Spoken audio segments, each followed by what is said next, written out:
YS Vivekananda Reddy హత్య కేసులో కీలక సాక్షులు అనుమానితులు వరుసగా మరణిస్తున్నారు. వైసీపీ అధికారంలో ఉండగా 4 కీలక సాక్షులు మరణించారు. ఈ ఏడాది ఇప్పటికే 2 చనిపోయారు. అందరూ ఒకే తరహాలో చనిపోతున్నారు. వివేక హత్య కేసులో విచారణ కీలక దశకు చేరుకున్న నేపథ్యంలో సాక్షుల వరుస మరణాలు అనేక అనుమానాలకు తావిస్తోంది. వివేక హత్య కేసులో అప్రూవర్ కీలక సాక్షి అయిన దస్తగిరితో మా ప్రతినిధి Srinivas face to face. Telugu రాష్ట్రాల్లో సంచలనం సృష్టించిన వివేకానందరెడ్డి హత్య కేసుకు సంబంధించి 6 ఏళ్లు గడిచింది. ఇప్పటికీ వివాదంగా మారింది. ఇప్పటికీ తెరపైకి మరోసారి వచ్చింది. వరుస మరణాలు ఎవరైతే కీలక సాక్షులుగా చేర్చారో ఆ సాక్షులందరూ కూడా వరుస మరణాలు చెందుతున్నారు. ఈ మరణాల నేపథ్యంలో దస్తగిరి ఆయన మాటల్లో ఏంటి, అసలు వరుస మరణాలు ఏంటి, ఆయన కూడా ఇప్పుడు ఆయనకు సెక్యూరిటీ తగ్గించారు. ఈ సెక్యూరిటీ నేపథ్యంలో దస్తగిరి కూడా ఏమైనా ప్రాణభయం ఉందా? సో ఇలాంటి విషయాలన్నీ కూడా దస్తగిరితో మనం మాట్లాడదాం. డైరెక్టర్ దస్తగిరి, చెప్పండి. ఈ మధ్య వరుస మరణాలు చూస్తున్నాం. ఎవరైతే కీలక సాక్షులు నీతో పాటు ఉన్నారో శ్రీనివాస్ రెడ్డితో పోల్చుకొని ఇప్పుడు మొన్న రంగన్న వరకు నిన్న ప్రభుత్వం ఈ రంగన్న ఇష్యూ సీరియస్ గా తీసుకుంది. సో ఈ నేపథ్యంలో మీరు ఏమంటారు ఈ వరుస మరణాల పైన? తర్వాత మీకేమన్నా ప్రాణభయం ఉందా? అంటే ఒకటిన ఇప్పుడు శ్రీనివాసులు రెడ్డి దగ్గర నుంచి ఎత్తుకుంటే రంగన్న వరకు అవి అనుమానాస్పద మృతులా లేకుంటే హత్యలా అనేది వైసీపీ పార్టీని చెప్పాలా. ఎందుకంటే వైఎస్ వివేకానందరెడ్డి గారి హత్య జరిగింది 2019 టీడీపీ హయాంలోనే జరిగింది. కానీ అప్పుడున్న సిచ్యువేషన్లో ఒకరి మీద బురద జల్లాలా అనే ఉద్దేశంతో జగన్మోహన్ రెడ్డి ఆ రోజున స్కెచ్ చేసి మాతో అందరితో ఈ తప్పు చేయించి మర్డర్ చేయించి మళ్ళా జగన్మోహన్ రెడ్డి చంద్రబాబు నాయుడు గారు చేయించినారని చెప్పి తప్పుదోవ కేసు పట్టేయడము.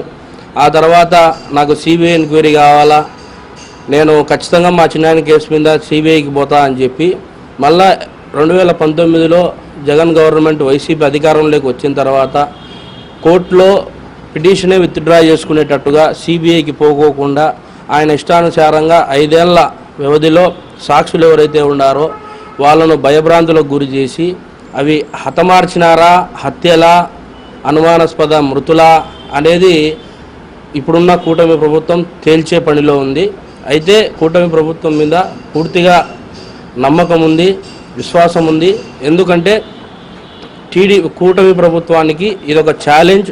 ఎందుకంటే ఒకానొకప్పుడు 2019 టైంలో తప్పు వాళ్ళు వైఎస్ జగన్మోహన్ రెడ్డి, అవినాష్ రెడ్డి, భాస్కర్ రెడ్డి వీళ్ళు తప్పు చేసి ఒకరి మీద బురద చల్లాలా అనే ఉద్దేశంతో జగన్మోహన్ రెడ్డి చంద్రబాబు నాయుడు గారి మీద బురద చల్లడం, పార్టీ యొక్క నాయకుల మీద బురద చల్లడం, ఈ విధంగా అన్ని రకాలుగా చేసి 2019 నుంచి 2024 వరకు అనేక రకాలుగా నేను అప్రూవర్గా మారినానని చెప్పి నన్ను అనేక రకాలుగా కేసులు పెట్టించి అక్రమంగా ఇబ్బందులు పెట్టి ఎన్నో విధాలుగా నన్ను దెబ్బతీయాలని చూసినారు, లొంగ తీసుకోవాలని చూసినారు.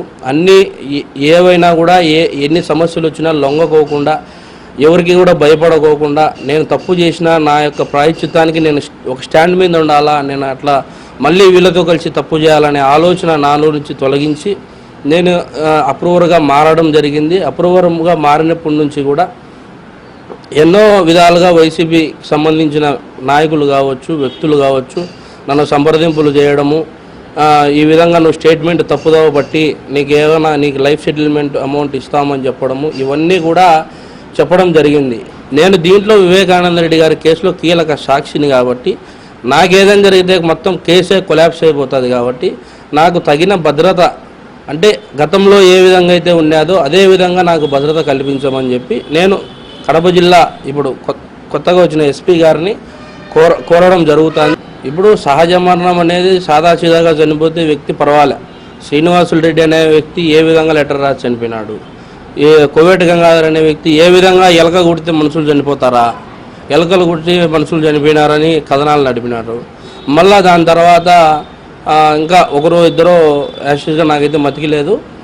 ఇంకా లాస్ట్ ఫైనల్గా చూస్తే రంగన్న మరణం వెనుక ఎవరు ఉండారు, ఎవరు ఏమనేది ఇప్పుడు పులివెందుల ఏరియా అంతా వైఎస్ వాళ్ళ కనుసైగల్లో నడుస్తుంది. ఇది నడుస్తూ ఉంది. కాబట్టి ఇప్పుడు నిజాలు మీరు నిగ్గుదించే విధంగా ముందుకు పోవాలని కోరుకుంటాను. చూసా మనం దస్తగిరి మాటల్లో చూస్తే ఈ కేసులో కీలక సాక్షి అయిన అప్రూవర్గా మారిన తర్వాత ఈయన ఒక విషయంలో చెప్పాలి, మొత్తం ఈ కేసు గురించి కూడా ఇప్పుడు మనకి కీలక విషయాలు వెల్లడించడం జరిగింది. ఎవరైతే ఇప్పుడు ప్రస్తుతానికి చనిపోయినారో అనుమానితులందరూ కూడా నన్ను కూడా టార్గెట్ చేసి ఉండొచ్చు, నాకు సెక్యూరిటీ తగ్గించారు అప్పట్లోనే, సో ఇప్పుడు యథావిధిగా నాకు సెక్యూరిటీ పెంచాలి, నాకు ప్రాణభయం ఉంది అనేది దస్తగిరి అభిప్రాయపడుతున్నాడు. వీడియో జర్నలిస్ట్ వీరనారాయణతో శ్రీనివాస్, ఏబిఎన్ ఆంధ్రజ్యోతి.